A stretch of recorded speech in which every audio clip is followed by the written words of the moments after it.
Goodbye at last.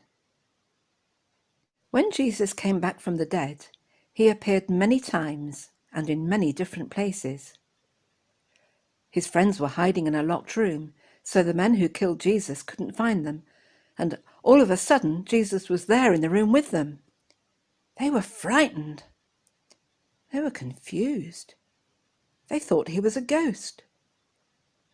But Jesus said, "Don't be afraid, it's me. It really is. Look, here are the marks the nails made in my hands, and the cut the soldier's sword made in my side." Then Jesus joined them for dinner and ate a bit of food to prove that he wasn't a ghost at all. A few weeks later, his friends were out fishing. They couldn't catch a thing.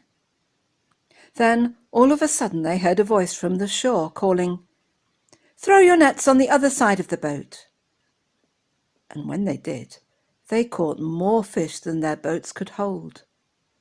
"Wait a minute," said Peter. "This is the same thing that happened all those years ago, when Jesus asked us to follow him. It must be him on the beach." And all of a sudden, Peter jumped into the sea, waves and all, and swam back to shore. The other friends followed as fast as they could, and when they arrived, they discovered that Jesus had been doing some fishing of his own.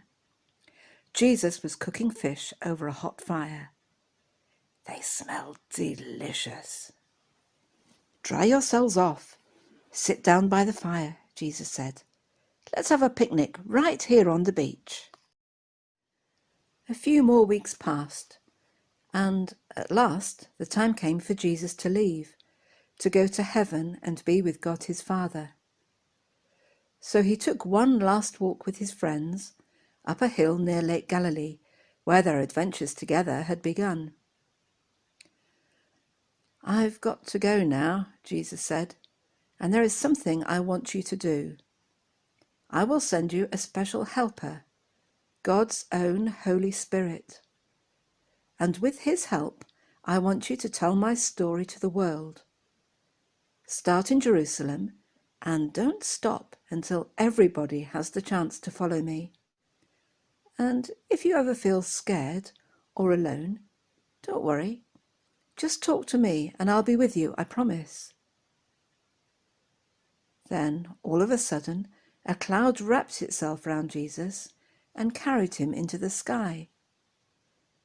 His friends stood and stared, their mouths open, their eyes filled with tears, until 2 angels appeared and spoke to them. "Don't be sad," the angels said. "One day Jesus will come back in the clouds, just as you've seen him go." So off the friends went, down the hill and into the whole world, to tell the story of Jesus.